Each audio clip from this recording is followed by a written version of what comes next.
teman-teman, kembali lagi bersama kami bertiga. Kali ini kita akan belajar mengenai makhluk hidup. Untuk itu kami perlu memperkenalkan diri terlebih dahulu.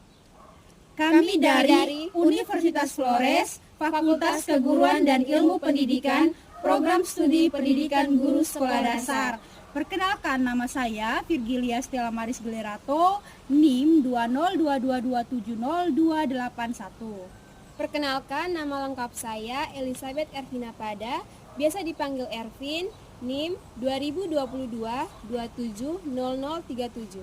Perkenalkan, nama lengkap saya Angela Jessica Sue, NIM 2022-270110. Selamat menyaksikan.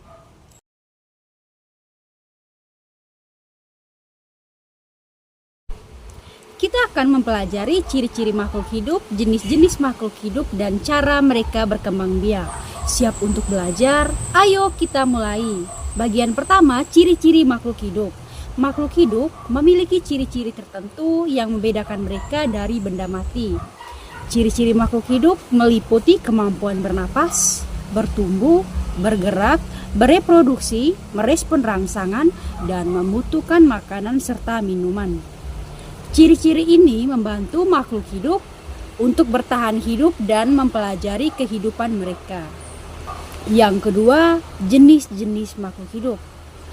Ada 3 kelompok utama makhluk hidup. Yang pertama, hewan, tumbuhan, dan manusia. Hewan termasuk semua jenis binatang seperti kucing, kuda, burung, ikan, dan serangga. Tumbuhan merujuk pada semua jenis tanaman seperti pohon, rumput, bunga, dan semak. Kemudian manusia adalah kita sebagai manusia juga merupakan makhluk hidup. Bagian 3, cara berkembang biak. Makhluk hidup berkembang biak untuk memperbanyak populasi mereka. Ada 2 cara utama makhluk hidup berkembang biak, generatif dan vegetatif.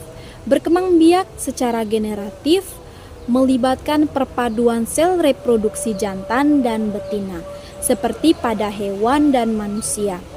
Contohnya, manusia berkembang biak dengan cara reproduksi seksual. Berkembang biak secara vegetatif melibatkan perbanyak tanpa melibatkan reproduksi seksual. Misalnya, tumbuhan dapat berkembang biak melalui biji, umbi, stek, dan tunas. Bagian 4, proses berkembang biak. Berkembang biak secara seksual melibatkan fertilisasi, yaitu penyatuan sel reproduksi jantan dan betina untuk membentuk embrio yang akan berkembang menjadi makhluk hidup baru.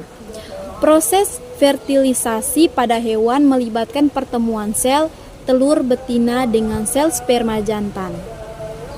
Proses fertilisasi pada tumbuhan melibatkan penyerbukan, yaitu transfer serbuk sari dan bunga jantan ke putik.